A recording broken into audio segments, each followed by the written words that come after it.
Friday. Good morning. Question Friday. Lero tugenda kuba tunyumirwa mboozi zokka z'okeggulo. Twaguze Passo Sette. Sette.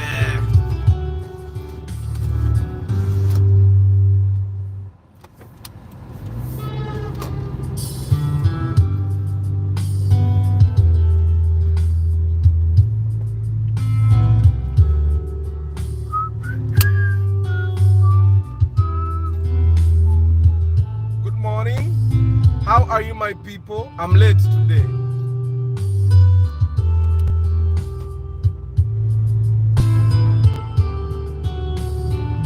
I'm late, but I'm also Ugandan.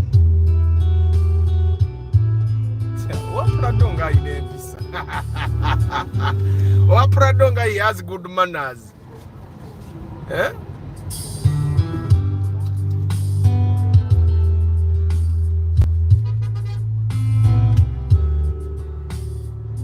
Habari ya suburi Bavils. Habari munonga.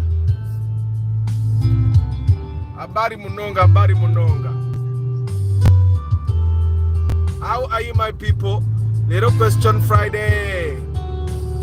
Mweba guy. So yesterday, you remember I told you about my person that wanted to buy a Passo old model. Eventually, I was able to convince him to get a bond. Netugule moroka jibaita Passo Sette yeyadda mu kifo kya Passo myaka gino emipya netugise milioni 27. Can you imagine people be selling Passos, those Passos at 24-23 million? Era bamaze okusasula Passo Sette. Then we asked him the question, do you really think that this Passo is worth the money now? Nagamba tufu aba Passo bakisusa.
My people, how are you? I missed a turn there. Katugende. I missed it already. Kate nyina college. Ida nyina kulega bulezi. Kandege. Eno twakomadde okuyitayo. I think it has been a year since we used this route, right?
Okay, man. Good morning. Chokam driving my Arab boss. He's enjoying your show. Every time he's attentive as if he understands. Abudu. Mugambe mutumi day. Okay, man. Pam pam pam. I woke up in a good mood. I don't know why I do it, but I'm feeling so good. I don't know nothing on t-shirt today. Feel like getting me a sister today. I make her smile. I make her laugh. I make her dance. I make her wine. Feel like getting down. Dance with me, girl. Feel like touching on. Dance with me, girl. I'll make you and me. I'll make you smile. I'll make you feel nice. After that, I'll take you to my place where we will play.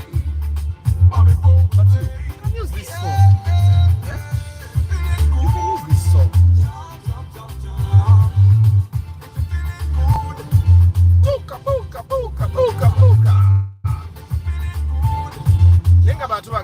Today is Question Friday.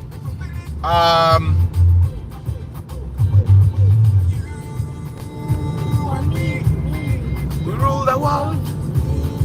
I'm going to ask you a simple question today.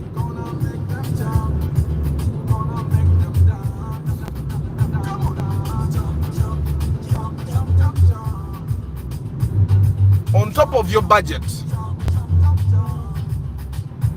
how much more would you be willing to top up to buy a new car if your initial budget was for buying a used car, a Ugandan used car? How much more would you be willing to top up?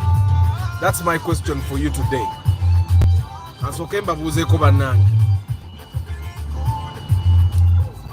Good morning, Antonio, Joshua, Stanley, Eddie, Pepera, Agaba, Kaiwa Jeff, Bravo, Access News, Council Patrick Asiku, Nikoka Ziwe, Alan Musoni, Hajira,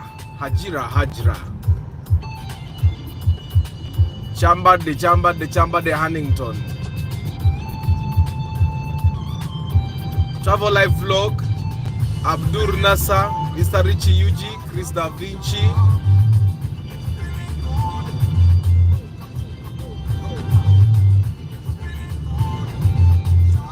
Amina Abdul Nasa, Risa, Muyombia Mark, Banange Mwasuze Mutia, Approved Lingo,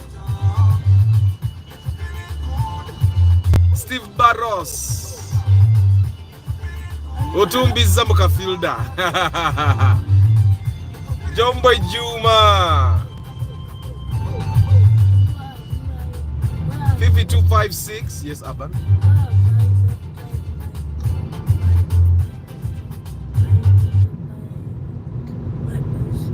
You will, don't worry. Clark Raim, I'm willing to add, not to exceed like 3 millions, okay? Ata Osoboroku Oku Bida Akarango Aka Woba Moses Adams, good morning. She got no love for you.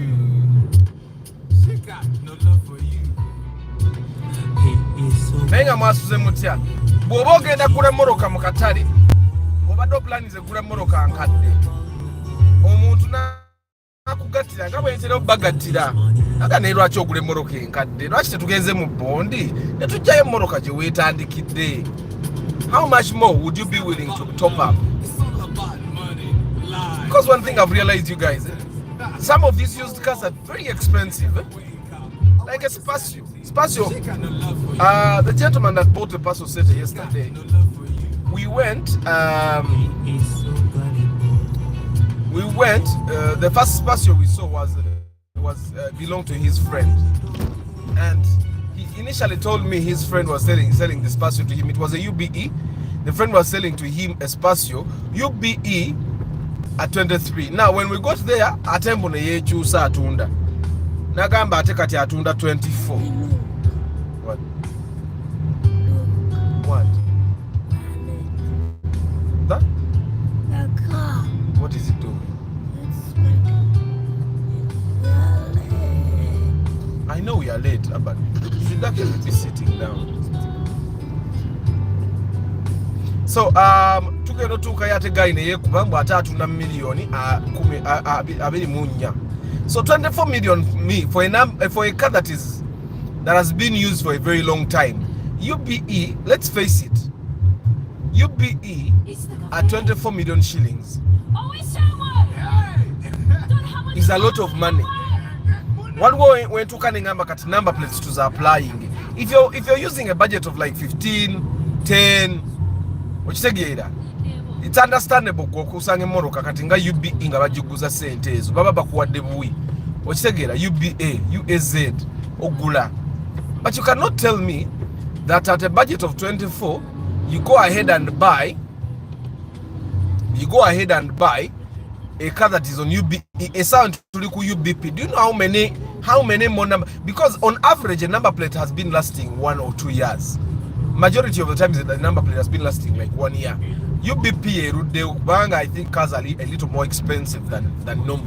But majority of the times, cars are a number plate has been lasting a year. Do you know when you buy a UBE number, a UBE car at 24 million? Do you know how much you're losing? UBP, what was BE, F, G, H, J, K, L, M, N, P. 9 number plates. Zobo Guatoko at a million zabili munyozi and you give it to someone. And you know normally they say Senazo Musiru Mugezi Yaria Esawe Guaba Fuso Musiru, because someone else is giving you his car expensively for him to go and buy a newer car.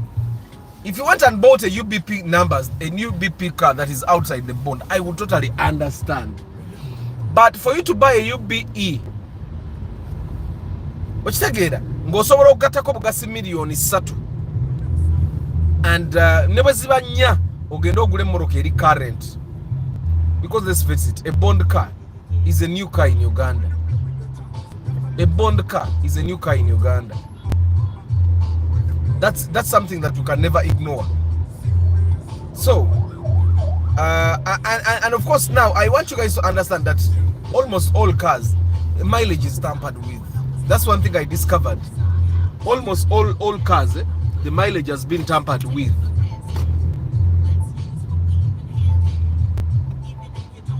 Almost all cars, the mileage has been tampered with. Now, for the people that will buy cars with me in the bond, I'll show you how I know. But if all mileages have been tampered with, because majority of the time when someone goes to buy a car in the bond, they will tell him the car has 30,000 kilometers. As a new Kenya guy, oh, I bought a car that has very low mileage. And baba baguze moroka mu bond ngazine emitwalo 10. Timwe baba baguze moroka ngankadde. Kumbe ne ye bagikola ki? Bagikwatamu. Okitegeera. Now you can imagine people buy cars. Atezo spatio bazisaranga nnyo mileage. What they are trying to do is they know you people you want to buy a car that you think is almost. Let me tell you one thing. Look at me as I say this. One thing you need to understand: people that buy cars brand new, they get a warranty, a mileage warranty of 100,000 kilometers. What this means is that after 100,000 kilometers, the warranty is void. So what happens is these guys, when they drive cars beyond 100,000 kilometers, that's when they ditch the cars, because it's the car becomes a liability. If it breaks down, you won't get compensated by the dealer. I don't know if you get what I'm saying. So it's very hard for you to find someone ditching a car at less than 100,000 kilometers. They don't ditch it. Japan. All those cars have been ditched after they made 100,000 kilometers. It takes time for you to understand this, and I don't think anyone else has been able to study this, but this is something that I'm telling you now. Emotoka bali aba Japan oba abi Dubai agigulanga enotable kilometer 10,000 warranty egweko ne wana abantu abagule motoka no mu Sifao mu Nissan warranty is normally 100,000 kilometers. Bwagivuga ne tuke 5,000 na agiguza omulala ng'ekyaliko warrant bali abazungu bamanyi math warrant bweggwako both of these people ditch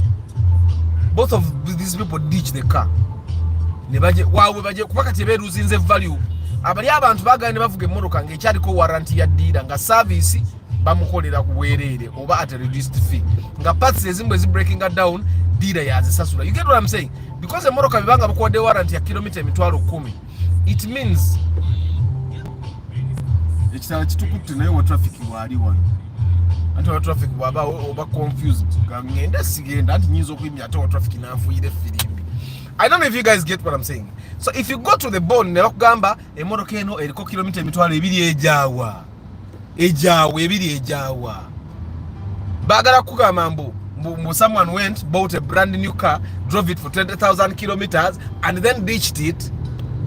Kati mulekerawo temudda mugenda mu bondi babalimbe bakuseera emmotoka mbu nga bakugikuseera based on mileage and there are so many guys that we are going to the bond with nga beeronda mbu mileage and I try to explain this to them naye tebakitegeera okitegeera. So but anyway kati kubamu akafaananyi emmotoka yava mu bondi ng'olwedde bagikuttemu ngeraga ya kilomita 1,000 bayinza oba bagimuguza because espace buzo bazikwata munyo because espace zali katale kati nga ine motor espace yali ku mileage ya wansi yatunde bay. So ne bakwata ne bagimuguza nga bamugaye katugezereke 3,000 najja nagivuga 7,000. Now a person that drives 70,000 kilometers nga atakulaga bwaba akuguzaga emmotoka ebadde tutambula nnyo omukyala wange agivuga kuva wano ogenda ku dduuka osegenda naye nga agivuze okuva ku mileage gye batampalinga ey'esatu paka ku mileage emitwalo nga 11-12. Do you know what that means?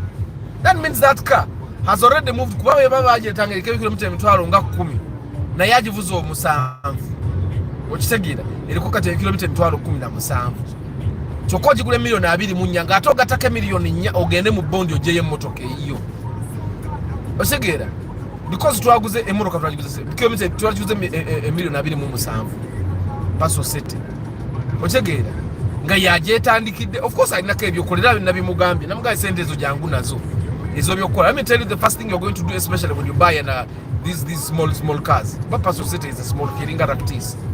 The only difference is that Passo Sette ina 2 extra seats emabega. If you're going to buy those small cars, sente ezo olina okusooka okuteeka ez'okusitula emmotoka, you have to raise the car. Nze nasooka nenvuga eno Raktis nga mmanyi mpanvu gino emito gikuwa illusion that the car has a grand clearance naye nga yeekuuta n'okusinga vits.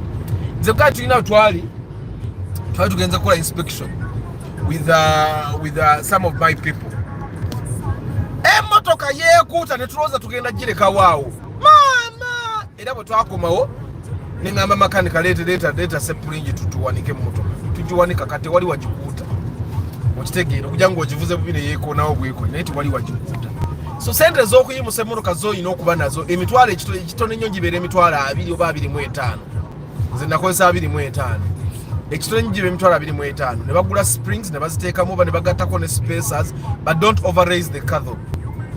Kati olaba kati nayo Subaru nayo nkwatemu n'eri Subaru eriwo spacer eya black okitegeera. So anyway olina okuba ne sente eza tracker naddala nga bagula emmotoka empya mu bondi.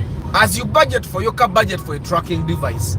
Ate ne bwoba tokoze nange inspection gula emmotoka mu bondi ginde tenegiteekemu tracker nkusonyiwa obutampa sente za pre-purchase inspection teekemu ki tracker. Ekyokubiri, if you buy cars from the bond engera gitwalinga Antonio eri ku UAN eyimiridde nno eyina leaf springs eyo kati etikka ogiraba erina nekekutamya embweti etikka tebikoowa. So olina okuteeka sente za alamu bw'oba oguze emmotoka ze babbako ebintu because alamu egezaako okukanga at least omubbi bwajja n'akwatako ng'alina kyayagala okutwala alamu emukangakangamu kitegeera. Then ekirala kyolina okugula kati ate ekirala kyolina okugula I think the one thing that we should not ignore is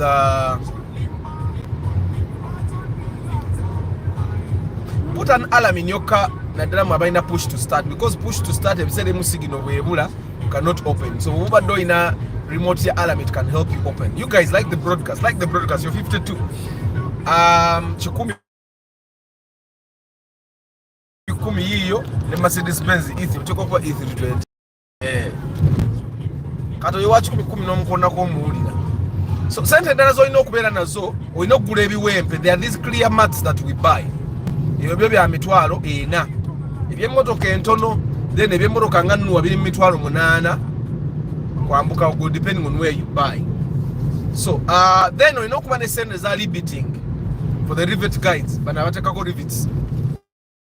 So you have to have that in mind, because there are things that are stolen on all cars. Like the side mirror covers, like there are so many things that need to be riveted on the car. So you need to have a budget.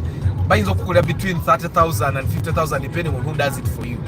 So you need to budget marking fees. Budget ne balamba side mirror, ne balamba amatala, ne balamba endabirwamu, ne balamba obusasi, ne balamba buli kyetagisa okulamba emitwalo giringa gumu kitundu kwebiri. Oziwudde sente zolina okutegeka nga oguze emmotoka mu bondi gattamu. But all that money is necessary. Bw'oba toyagala ebyo byonna bikola, then you can buy a car eyakafuluma bondi nga babadde babikoze. There you can save some money. Okitegeera kale oba you can save time, because ebyo ebintu byenkugamba, on top of you spending the money to do them, you will need to have the time to sit there babikole ng'olaba. Okitegeera kyekirala kyesigambye kukola. You need to have money for service. Emitwalo nga 15. Gearbox gireke, gula oil wa engine, ogule oil filter, ogule air cleaner, ogule cabin air filter. The service najikola nemba desi nagula cabin air filter ne air filter. Era bwe enva wano ngenda kuvuga nga ngenda okuyita baba n'abaguddewo bagijemba nze jengula ebyange ebya license sikula bya beeyi banga byonna bwe bityo. So I have a person jigwengulako shocks ziriye yatunda distributor price. So bena neseneza oil normally wa mitwalo nga 7 kitundu, obene oil filter ya mitwalo 2, n'abakola service ba mitwalo 2, obene cabin air filter ya mitwalo bajja jiguze 3 obena, obene air cleaner ya mitwalo nge 3 obena. Tutegeeraganye. So ezo sente zingabwe embigambyo ino okuba nabyo. The plugs you can first leave them because sigwalete nako. But like me, I'm putting plugs in this car. Ngina zikule mbazi ngambi sente zazo mitwala 35. You reached there and the guy that is supposed to prepare the invoice for me is out on lunch. So I did not buy the plugs yesterday. But I'm going to go and buy them hopefully today. We're tonight to Jimoroka FM Bondi. I'm going to go and buy them. Bazinterem. Chona chombenga nchimaze. So kati waliwo ebintu ebimu by'oba ogenda okukola mu mmoroka eyo naye nga walibadde osobola bw'osanga emmoroka eyabadde yakafuluma bond emazeeyo weeks nga 2, ebyo byonna baba babikoze. Okitegeera. So that's where you save, at least you can save some time. Now I've seen people that bought cars and they drove them just the way they are. The first things you're going to lose, you lose buno bulabirwamba side mirror bakatwale.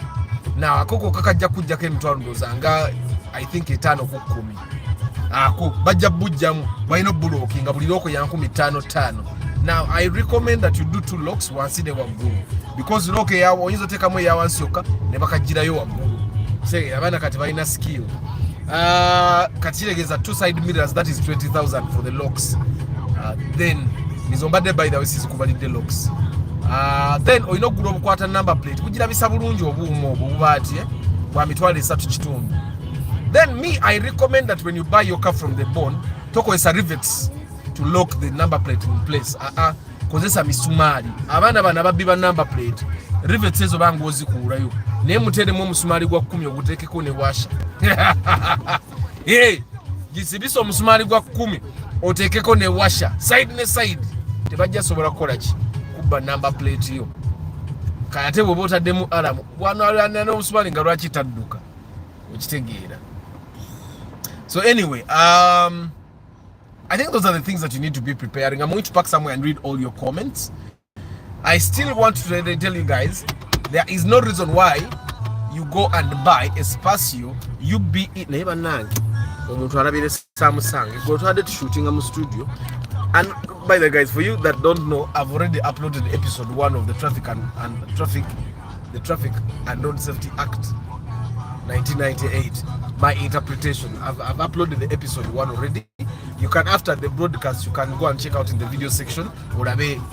I think I dealt with 2 sections in this episode. Then episode 2 is already being edited. I will upload it, I think, over the weekend. A section because it's a big section. So I'm going to be interpreting the Traffic and Road Safety Act for you guys to be able to understand the law properly. And then I'll also, I think I'll also cover the Insurance Act.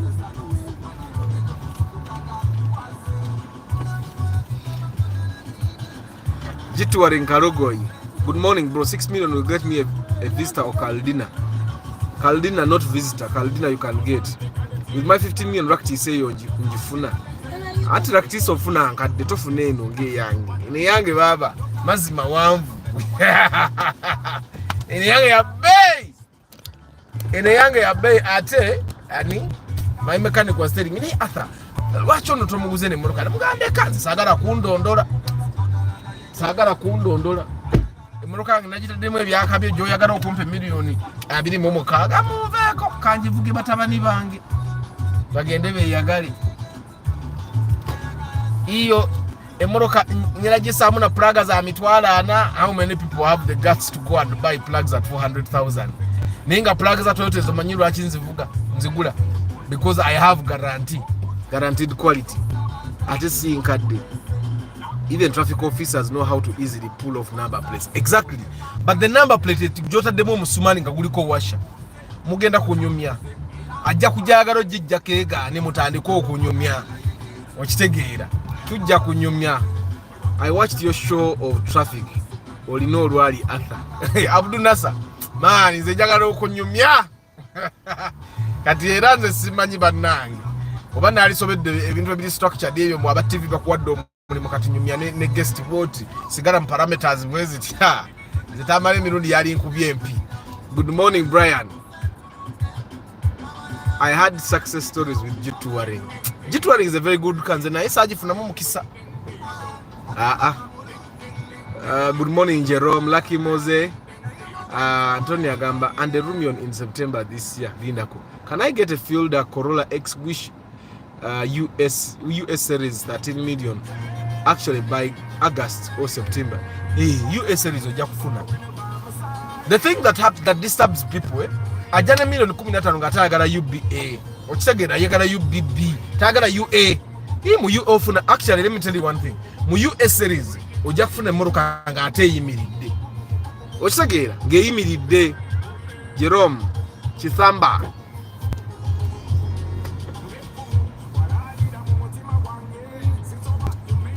ize batabani bange banyo yimbe nyimba zange oba bamanyi nti zange yaga bayimba buyimbi. Ani gwe saasomye zino messages zo comments zona ngenda kuzisoma.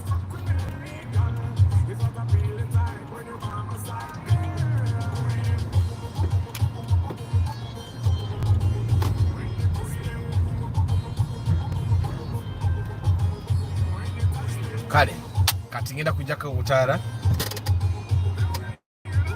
nzikize ene moroka ekirala kya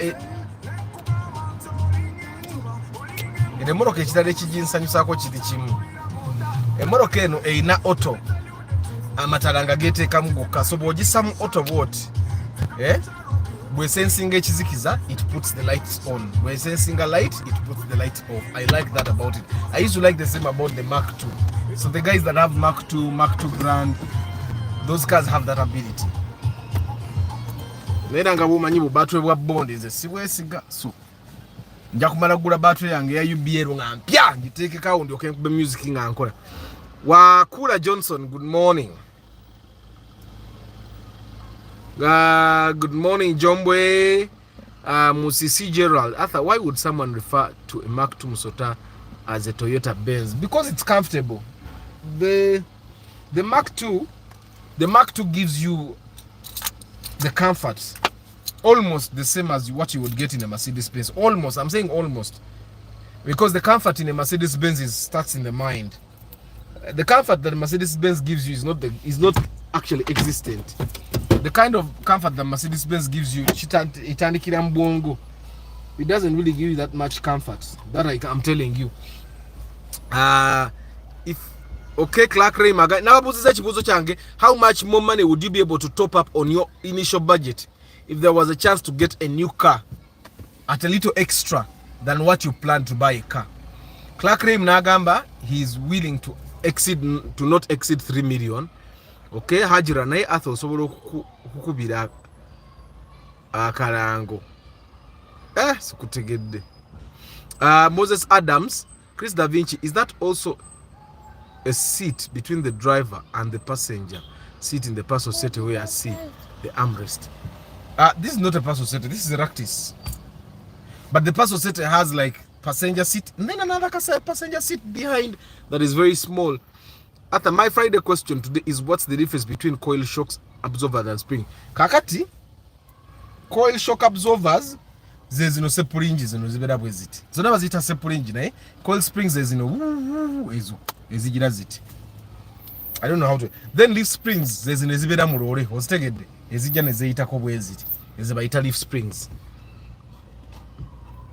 Teziba ring springs, ziba coil springs zeziri ezikoyiringa. Zeza bulijjo ziri mmotoka zaffe eza bulijjo. The leaf springs zezeyitako ziti ezibeera mu lore eziringa ebiti. Kawesi Usama Hassan, good morning. I'm thinking of buying a Mark II Musota at 7 to 8 million. What are likely challenges, disadvantages of there is no disadvantage. There is no disadvantage. Gerald Oruma. I don't know, Gerald. Animosisi Gerald. I don't know if you can get 7 to 8 in good condition. There will be some things that are missing. Esejja kubatekola, ojabo inogula emipiira, okitegeera ejja kubola erimu otuntuntu like that. Africa Carota, good morning. Travel Life Vlog, Arthur, teach us about mileage in relation with the car health. Mileage and car health, we would say that it has something to do with, like the mileage has something to do with the health of the car. But from where we stand as a country, it's not something that we should look at. Why? Because we buy old cars. The moment you decide I'm going to the bond and not Toyota, Uganda or Nissan or whatever, you have already decided that I'm buying an old car. Whatever happens after there, just know you're buying an old car. I don't know if I make sense. Ogula moroka chi? Nkadde. Kakati. Chemba manya nti moroka zonna eziri mu bondi zonna. Bwofuna etaweza mitwalo 10. Ngabe eri genuine. Gujjaba mukise. If you take me for pre-purchase inspection, I can tell you that this is genuine mileage. Era bwe nebera genuine mileage. If they sell the other cars at like 30 million, egenda kuba ya 35 simply because of the genuine mileage. I'm telling you this. Cars that have genuine low mileages are more expensive than Bye, Daddy. Bye, Dagna. Cars that have genuine low mileage are much more expensive than other cars with low mileage that is not genuine. Now, we would expect that the longer a car has been moving, the less healthy it is. However, in Uganda, we don't buy the health. We buy what we can afford. Chembagamba bisere bisinga. Nzenemba ngambadde njagala mmotoka. Ngabanguza kati nga space ya UBE bajinguze milioni 24. Ngabanguza chi Mazda Demio nga cha bonde milioni nga 15. Ngula chi Mazda Demio chipya. Ochitegere. However, I cannot buy a Mazda Demio at 25. Ngate nsobola ofuna ne VTs ku 25. Ochitegere. It doesn't make sense to me. Can I get a nakumaze yodda? Baba Chisama nakumaze, Kim Job nakumaze, Brian Bwide nkubuzizaako. After someone sells a Primo 2004 at 19 million and it's UAI, really? Anti kakati gwe you want a Primo. Cheche nabagamba. Those prices are determined by the demand. Ate kati nze kenamazo okugulira ku muntu ku 2008 Primo. Tonyumize ebyo bibi simanya sila iti simanya zigizaga zigia iba eri Primo kati yeriko 28 ya bei na yeriko zino zonna muzizire kati mukonganya sente zigula Primo eri empya okitegeera. Edwin Mugerwa, good morning. For Designer Studios, good morning. Jeff Kaiwe, is it wise for a starter to buy a 33 million Ractis 2012 or you rather start with a cheap one? It depends on what you want. It's your money. One thing you guys need to understand is your money is your money. Ne other taina kutegerera ku sente zo. Whether you're a starter or what. The only thing that I've seen normally with people that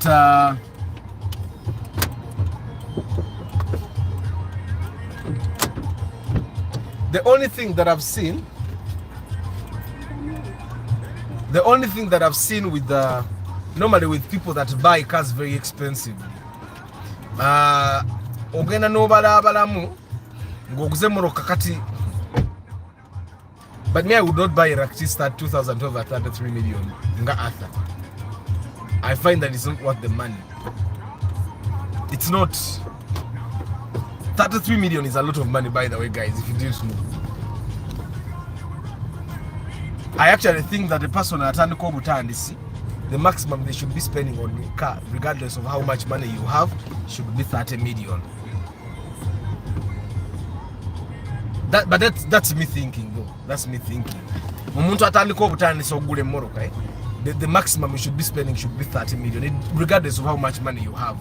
If your dad is buying you a car, those are offers that sometimes don't happen that much often. Because but if it's your money, I would advise that you actually buy a car that is not more than 30 million. Ate moroka ya 30 million yali badenge inamu ebintu ebiri extra ebyakabiri ebitali mu moroka zino dalalala okitegeera nti botunire moroka ziri endala noja nojitunulira you find that it has something special okitegeera. But of course it's not my money, so I cannot tell you what it is. Like, there are so many reasons why a person that is starting should not be buying expensive and very expensive car. One, oba otandika kuyiga ogenda kutomera oboyagala oba toyagala.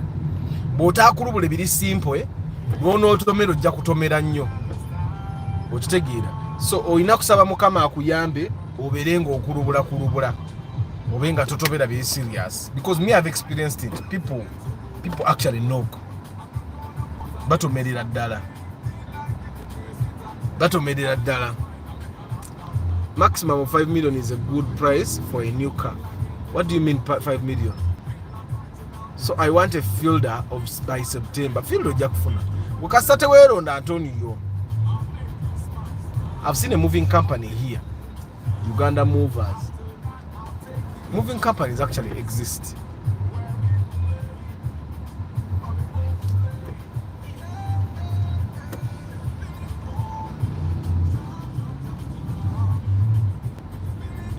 Mwe today nabyo muyindi ali mu moroka ali mukuyimba luyindi lwawe bwakola bwa. Okay, lindako Arthur ogenda nawe mu bondi osaba sente mmeka sewo nze te wonna olagoba okuze moroka milioni 2 owa ya mmeka charging emitwala 45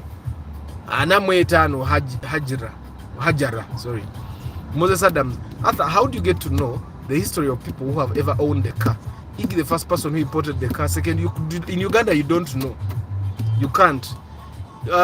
In the past, with the other logbooks, you would see that this was the first person. Second, but these days, the moment the car gets transferred to you to another person, the history of the other people gets erased. So at 17 million, I can't get a Raktis. You can press it, at 17 million, you can get a Raktis, but don't come and be picky. If you hire me for pre-purchase inspection and you have 17 million, you sit in my Raktis and then you start wanting to buy Raktis like mine at 17, you'll be disturbing me. A Raktis like mine does not exist at 17. I think that's the one challenge that we are always going to be getting. At 17 million, if you want a Raktis, you're not going to get a Raktis that is UBP. Ogenda kuddayo eri mu UBG okitegeera. Ogenda kuddeeyo wansi eyo mu Raktis gye yatandikira gy'ogenda otandikira okugula ize mmoroka naye ng'osobola ogifuna. Good morning Mr. Emma Kafero. Dennis 12, morning to everyone here. Please share and like the broadcast. Weba the budget. One guys, you share the broadcast. But namwe nabo balabeko. Nange mumpeka maide jako.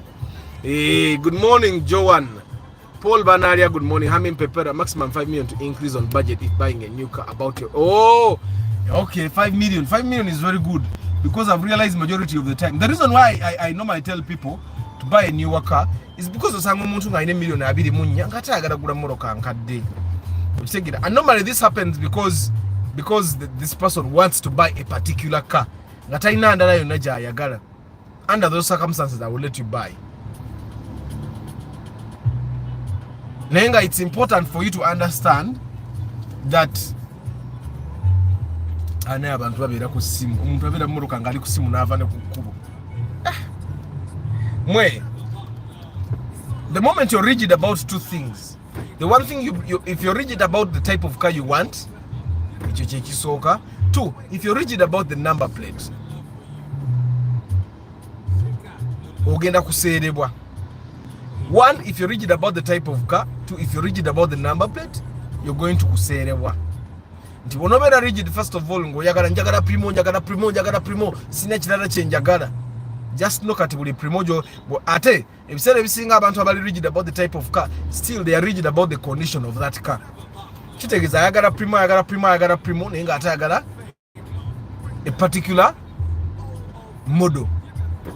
Ostegeera that particular model, the particular model of a car that these people want is the model that everyone wants, so it's highly priced in the market. Now, sometimes when you're rigid about what budget you want to invest in this car, if you're rigid about the budget, you may end up getting a car that is not so good.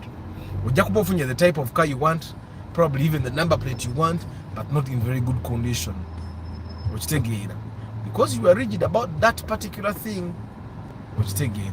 So try as much as possible, especially if you have a small budget, not to be very rigid. I'm preparing these guys that want to buy Ractis. Don't go with 17 million and you be too rigid. Don't. With 17 million, we find, okay, what can we get? What kind of Ractis can we get with 17 million? And then you go to brokers and see what they have.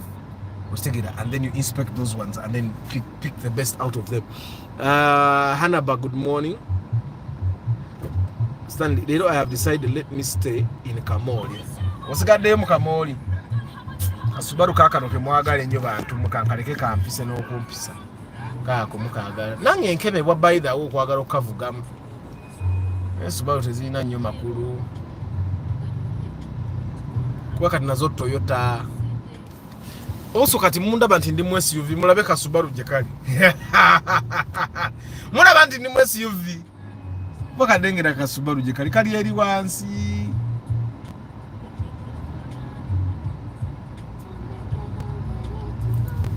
Yes, we can. Enchalu nakulwa cafe banange. Temwerabira okulaba cafe. Eyo mukokola. Tuyo magana tulwanda kana tusonjagana. Mulengere ka Subaru bukali wansi banange ndi mu SUV. So we can do. We can do. Yes, we can do it together as well. Kim Jobs, Passos are very easy to manage. Very easy to maintain. Muna, emotoka gitembeli. Gitembeli.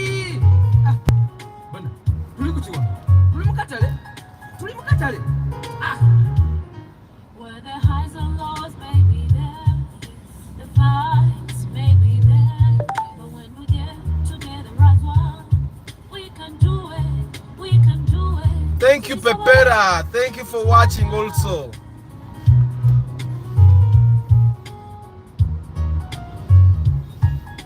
Kasubaru kananga nyumire je kafanana naye kanjira mvuga Toyota okujjako bwembanka nga mu bondi bakampola nnyo nja kewola nja kasamu sente zange.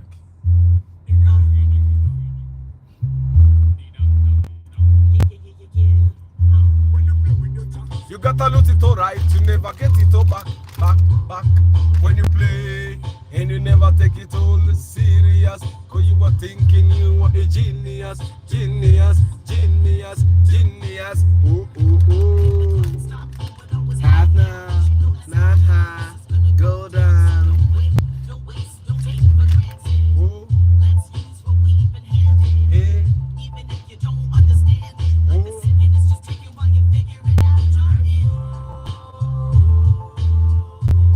And don't you know that life goes?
I feel like the Auris is an underrated car, and I don't see any reason why it's not popular.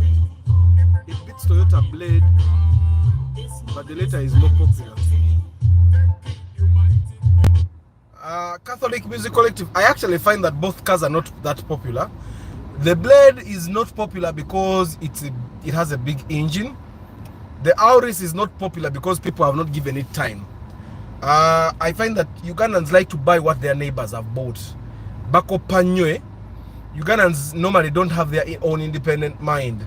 My neighbor bought a Subaru Impreza, so how is it? The neighbor says it's good, so they go and buy the Impreza as well. Most Ugandans don't. Right now you're giving it time because you've seen people that have driven it, right? It's a very good car, and you would consider buying it now simply because you've seen people that have driven it. It's not popular because not so many people imported the car, and then that meant not so many people bought it, which means not so many neighbors saw their neighbors driving the same. I find that that's the only reason why Ugandans. The reason why the Impreza is popular is because people that wanted to drive Subarus but did not have a lot of money for fuel, or went and bought the Impreza. That meant that their neighbors saw them driving the Imprezas, and then they asked, oh, Impreza kukarikata na yebera Subaru ya amanyi nti yebera ya amanyi, and that's how people ended up buying a lot of Imprezas. So most Ugandans drive what their neighbors are driving, what their family members are driving. Tweko pakali tutyokola mistakes.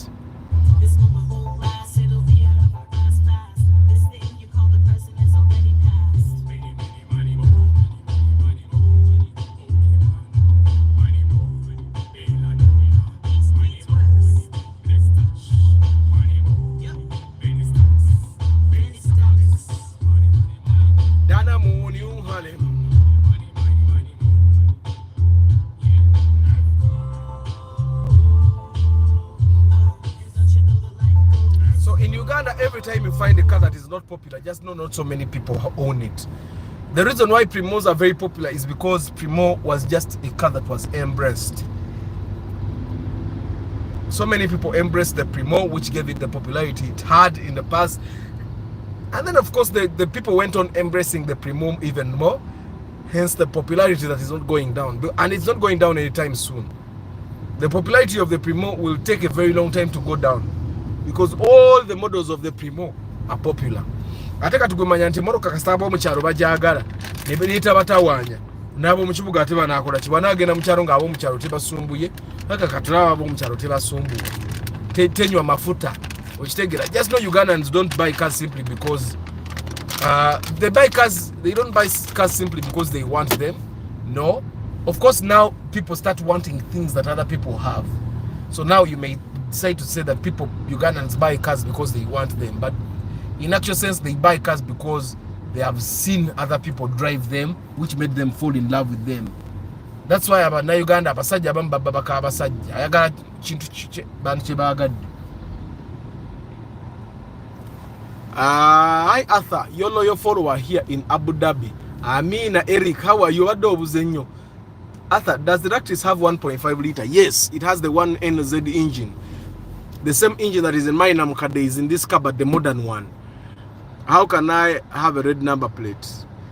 Pay a lot of tax for a very long time, and then go and ask for a tax break. They will give you the red number plate. Basi wabasasuda nnyo musoro ne baziwana abalese moroka zaabwe okuva ebweru ne ba diplomat and all that. Most Ugandans like competition with neighbors, so end up buying either same car or upgraded years. Actually, Hannah, what you're saying is very true.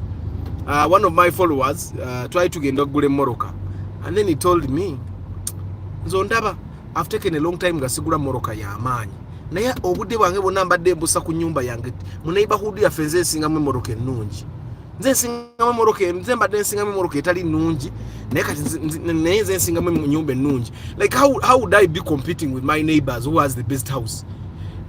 My house is totally different from my neighbors. Their house is beautiful, but my house is also beautiful. You get? Anyway, me, I've never been a kind of person to compete. Because at the end of the day, like the person that is seated in that Subaru what they carry once. Nanga to them SUV and Lactis. Fena to get a tuka kumulimu. Fena jamu atukuti. So there is no point in competing. And I find that the moment we stop that kind of idiotic competition, even our country will go ahead. Like with the competition, we tend to think that omuntu oli bwaba ine ekintu ekirungi ekicho kibi. No, yours is also okay. So me, I find that even the reason why people keep upgrading the cars, ntinjagala hadi ya 213 because Hassan avuga 210 nange mbadde vuga 210 nekata nsobola kuzaawo 210 because kati kirabika kitya mvuge 210 nga Hassan avuga 210 nga atenze nakagula motoka yara 210 nagenda neyewola n'okwewola. Yeah, competition.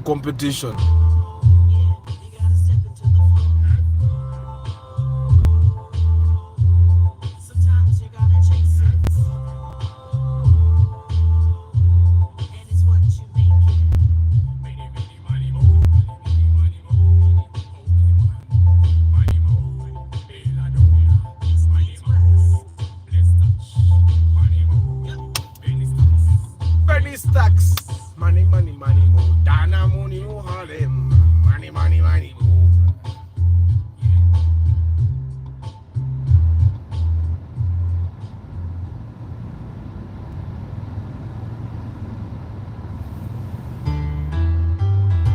So question Friday, they don't get mbuzi bibuzo bantu bangu.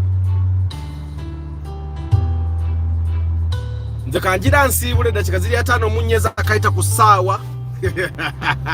Nabaga broadcast yange okujja ko olumundu wawe olwetaba ne tuyitamu naye tulina kuba 1 hour era ngenda basibula mangu. Antonio, Joshua, Stanley, Eddie, Hamim, Cosmas Agawa, Jeff Kaiwa, Prosi Bravo, Access News bana imwe bale kubera ko namwe abali mu Kamoli. I don't take you for granted. Thank you very much. Kati mulengera space yeyo mu bwabulu bwa yeyo USZ uli asobola okubeera nagayagala million 15 kitundu eyo nga kwezo sente oyongerako million nga 5 mukaaga n'ofuna imoroka empya mu bonde VTs kiraba nzo okuvuga million 15 yongerako 5 nengula VTs kati yebonye manange mwebale kubeerako ndi mu basibula. Access News, Council Patrick Asiku, Nicholas Kaziwe, Alan Musoni, Hajara Balvids, Chamba de Hannington, Jeff Kaiwa, Majuala Julius, Musisi Gerald Travel Life Vlog, Matembe Abdul Nasa, Mr. Richie, Chris Da Vinci, Risa M, Muyombia Mark, Approved Lingo, Steve Barros, Wakula Johnson, 5256, Jombo Juma, Clark Rhyme, Nakumaze da Hajara Nakumaze banayi mwe bali kubeerako encha broadcast ya Saturday bera usa 10:15 kati akamoto kamukalaba ko ke Passo Sette akakirira kebaita ka Passo Sette. But Passo Sette I think looks very good in maroon color. Ila yuka bulungi nnyo mu maroon color kati yokaro bakala cheyo oba light brown sigitegera. Kati then yemoroka eyingire kuba yengenda okuleka enzire maso bagita Avensis. That's the Toyota Avensis. Now I also find that car is underrated. It's a very nice car. Resale value yayo sinungi nakati nkitegeza obo ogenda jigula ojagisanga at a very cheap price. Avensis, but it's a very nice car.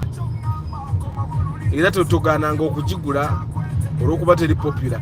Sharing ebyuma ne primo okitegera, so it's a very nice. Chris Da Vinci, Moses Adams, Kunsa Home Base. Oyo Kunsa Home Base plumber wakabi nyonyonyo. Lucky Mose Kawesi. Katoke tufune itabidem bitukwate ensoma amanya. Racho nimba, Racho ninzanze, Racho nimba, Racho ninzanze, hey, hey, Racho nimbo, nimbo, nimbo, nimbo, ninza. Girl, I love you, but you never ever take what I say. But you do what you do ever again. Rock my world, it goes around, around and round. I love you so, I need you so, I never leave you so. Girl, I tell you this every day, every night, that I really feel you, I can't deny. Give us a chance, you and I, you and I, you and I. Give us a chance, you and I. Now musajja wa Land Cruiser oyo tamanyi mmotoka. Leni bbiri zonna azigatta.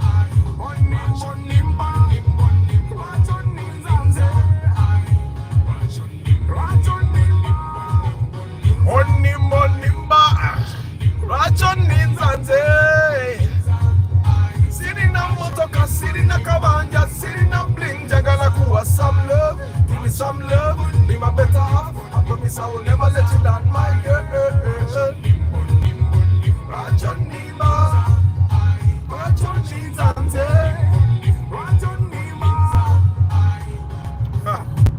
Nothing gonna last for long. Time does not wait. Okay, man.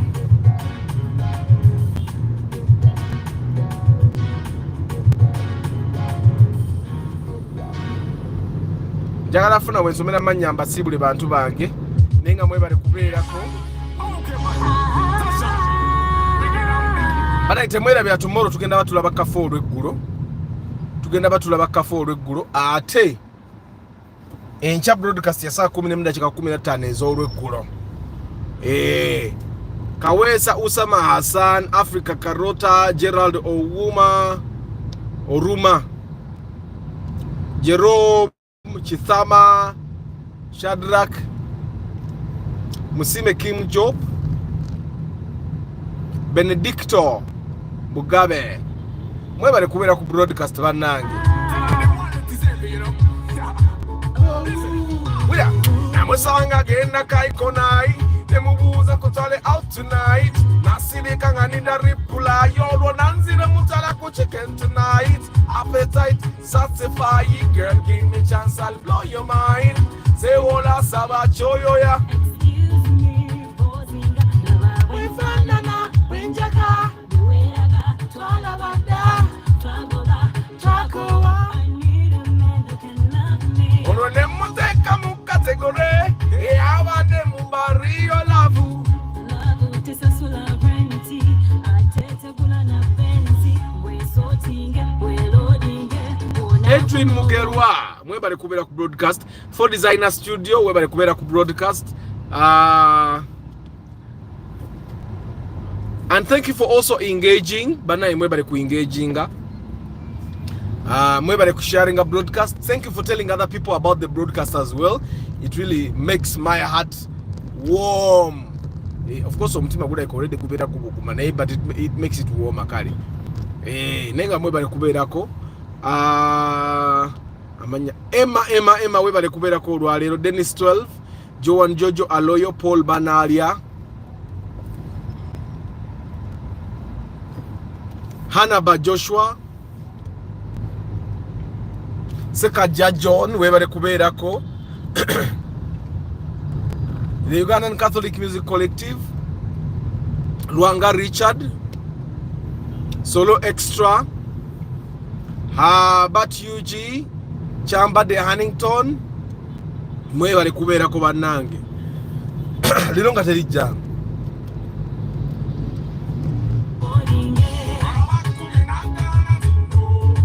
Mugambe walete zitowa. Mugambe walete zitowa. Lero kapiteni. Banaye ndi mubasibula 1 hour yafe yaweze dda. I'll give you what you need.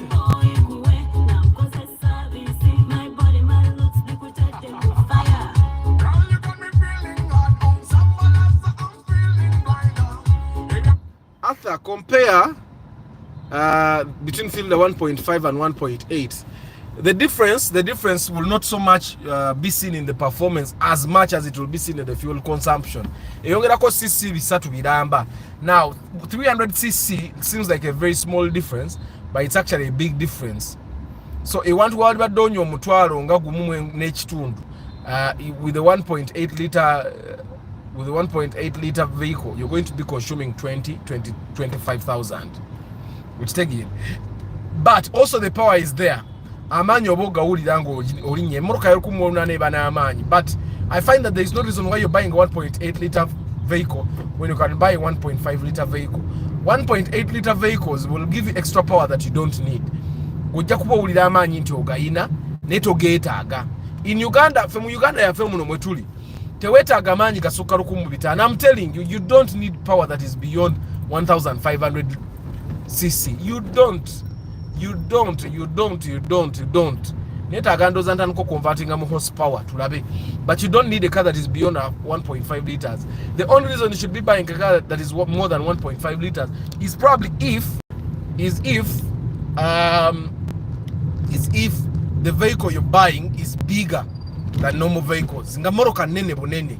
Bwebe moroka nga nene, then you go ahead and buy. Like if you want to buy a newer and then there is no 1.5 liter version of the newer, like the Wish, there is no 1.5 liter version of the Wish. Oshagere kateze moroka you want a Subaru Forester, there is no 1.5 liter version of the Forester. Then you can discover that there is a lot of jam in this side, and then you want to make a U-turn and go the other side. Because the jam here starts from very far. Then you discover that Antonio might have been right. And then you go ahead and do a U-turn. You do a U-turn like this. Because Antonio, you were right. And me, I was never beaten for the U-turn. So I do the U-turn immediately and I go back. Singira jamu nga mulaba mbikanye. Au nganye ukanzileyo. Era artist waliyo ka contract katono. Oyo jamu awo esorobera weddakiika naawo. Bataye moroka bilibili, batayo bilibili. Ate abanamu bali mkuyite. Naye abaye, someone educate me about the NAM conference. What is it about? What does it help me as a normal person? I don't want to go and read. I want summary. Because I know even the benefits are very theoretical. So someone give me the little aitanga wanoja na ekati mamu okubwa ogonna bonna babusiba. Mwina kweto era botuka no ogenda bo ino kuba yutani wali. Kati amazeyo wali abasinga. So anyway guys, I find that in my experience most Ugandans 1.5 liter vehicles are enough for us. Emoroka ya 1,500 cc tumala finga bana Uganda. Any extra power you get karaktis kako mukalengera mu white kabara gavu nesi kabara. Actually Raktis is better than a Sienta. The Raktis is better than a Sienta. Waliwo embozi lwesuka netuweza 2 hours kitufu. Ata kindly share a soft copy of 1+1. I don't have a soft copy. Katabo nakaguze. I went to a bookshop and bought it. You can probably Google Jeremy. It's by Dave Trott. Good morning, Arthur. Sending my wife to you very soon for a good car. I mean a Ray. She will be okay, don't worry. Me, I'm not. You saying that we'll just buy cars. But you know, the people that have sent their wives to buy cars with me know I'm very professional. This is like a business.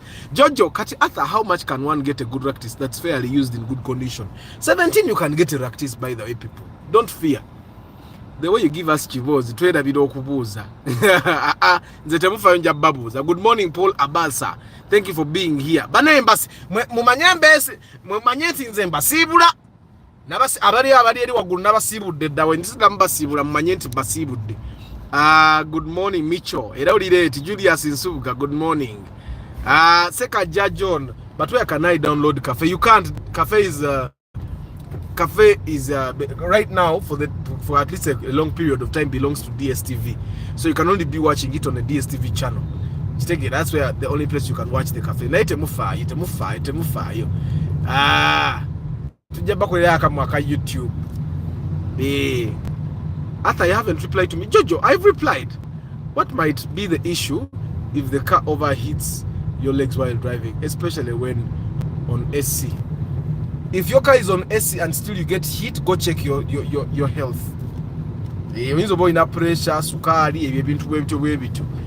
if the car is on SC and it's cold SC, you should not be feeling any heat down there. you go and check. First of all, go to the doctors and obagambe put the book mubikere olabe kye bagamba. They should check you up. Go for diagnosis. Yeah, get our Kevin. You're the problem now. Yeah, we the Kamoli also Kajamba. Amina Johnson Lubinga Neanzi Samwe Kubeira. Arthur, your voice in the songs is like my friend called Good Saifat. Usimumanyi. I find that Sienta is ugly on the front, while the Ractis is ugly at the back. But the most important thing is both cars math adds up. Definitely. Nze sikyerondera mu motoka seronda ukatonda yampawo. I realized earlier on in life that a car is a car. A car is a car. As long as the math makes sense, I will drive that car. I've also realized that you guys, mwabagule motoka. Bobango ogule motoka, manya, why am I buying the car? Like for example, zenyina extras zenteka mu motoka yange. Ngansteka because I have two boys that I want to feel comfortable. Zabata abana bange je basomera abana bakwano babaletera mu Land Cruiser, okitegera zi Land Rover, fene tujira mu VTZ, Ractis. So I do things to make them feel a little more comfortable. Okitegera bwatuukayo kale olinga. For us, we came in a Mitsubishi Outlander. Ne abana agambi also have a TV in the car. Okitegera kwegamba. You try, you know why am I buying these cars? Why am I putting such and such extras in my car? Ono no bamuita kololo. Ono bamuita kololo ababadde tebayitanga keno wansi. Ati mbayisizaayo. Emna agamba sibalambuza kibuga. Kati kambalage n'ebigwa tubiyitamu oba waliwo ebigwa oba tewali ffe tubiyitamu. Sigenda kwambukira mu bitaala byawano kanyambukire mbiri ebisembayo. Kakati natengeri gyempise eno lwakisikira ali ku Toyota Buplaga nenvaayo nabo mulaba mutya. Kangende wali ku Toyota Buplaga nveeyo nabo lumu mbere nga nsigaza tasiki emu yakubussaamu.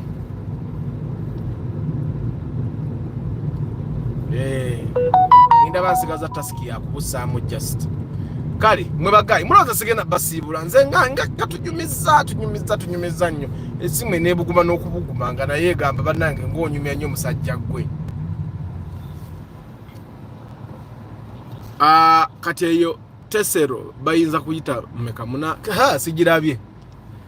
Arthur, what do you need to kwewola a kind of bond? You need to have initial deposit. It also depends on who you are. Kati nze nyina abampole mmotoka nga atabala bayinza obutabawola. Oyo Arthur, you give him car, pay tax and go. Ngansasula musoro n'engenda. Okitegeera naye nga ate gwe bayinza obutagikuwa. Kuba gwe tebakumanyi oyinza okudduka. Naye kati nze nziruka endagewa. Da kati nze bamanya umanya oyo talina gy'alaga. But it depends. Ebiseera ebisinga the policy for car dealers is you give them the money that pays the tax. Then no bongeramu ne sente endala million endozanga 8. Kuba bw'abasasudde omusolo beefulumye ekibanda kye kati yena asigala kubanja. Naye one thing you guys need to understand, muntu nulire mbasiibule no basiibula. One thing you guys need to understand. Inda konsoka embale kampite mu Buyisi ngene nzikire wali kuwampeewo ngende ku Toyota nzigiyo Pulaga nveyo nga nziguze. One thing you guys need to understand is that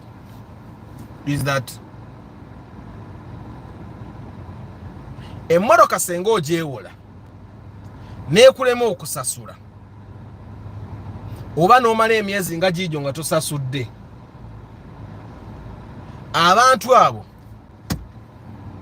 bakkirizibwa okugisika ne batakuddiza na ssente. Simanyi oba ntegeerekeka. Awo nno nzira reverse naye ntula mu kamera. Ekyo kintu njagala mbeere nga mukitegeera.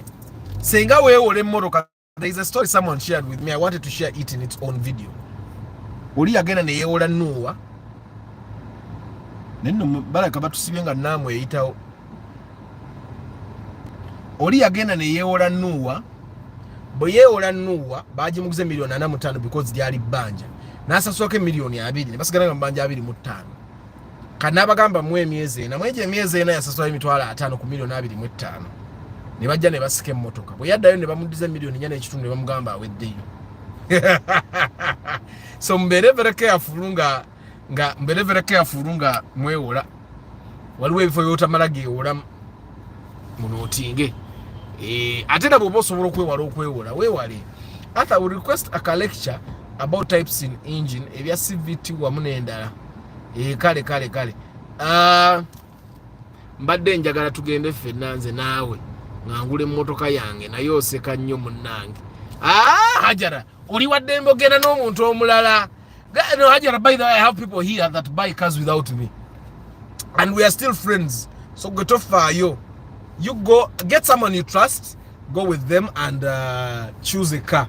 Nze okebere moroka kwa mtwala na 5 oba oli mukwano gwange oba oli mwana wa mama wange oba oli mwana wa senga wange oba nkuyita nti ana 5 ate nga kwata sinna sumbula motoka okitegeera. 20 out of 45 was solito. Good morning JK. JK lwakwanza sagala kwogera ku bantu naye abantu abamu bagenda ne beewola kubanga kati JK kankubulira abantu bawola. Nze nyina bondi we nagenda omusajja n'agamba eyo kawundo ogiraba.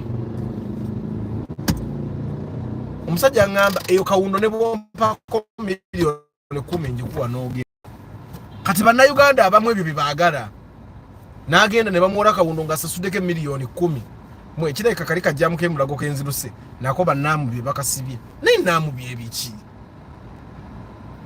Kachireka kali kajjamu kawali emulago ke kali ne wano naye kati kampite mulungi n'enfune bupulaga wange ndero mu office ngo nabo mbuguze. But to me, I think it's better to buy a car which fits your budget exactly. Okusinga okwewola. Waliwo okwewola okugatta. Omuntu bw'akuwola emmotoka n'asigala ng'akubanja miliyoni nga 3-5. Naye gwe toyinza kwewola mmotoka ne basigala ng'akubanja miliyoni 2.5. Oba oliko ekikyamu okitegeera. Namukwaya bitegeeza namukwaya. Good morning come Besigi. Jekoze nsibula bana nkamba sibule bantu bange. Kambala gente aba boda wa boda azavuga bya kigwagwa kyaliwe namuyimiriza ne byetwala abanambu be basibijjamu ono bane bantu bankamba sibule mwe bale kubeerawo nja kubambala ncha. Good morning discovery inevitable discovery mwe bale kubeerako enchanja kubaawo saa 14:15 ez'olugulu ate mwerabe ku saa 2 ate z'ekiro tugende ku Pearl Magic Loco tulabe the cafe. May God bless you. Ciao.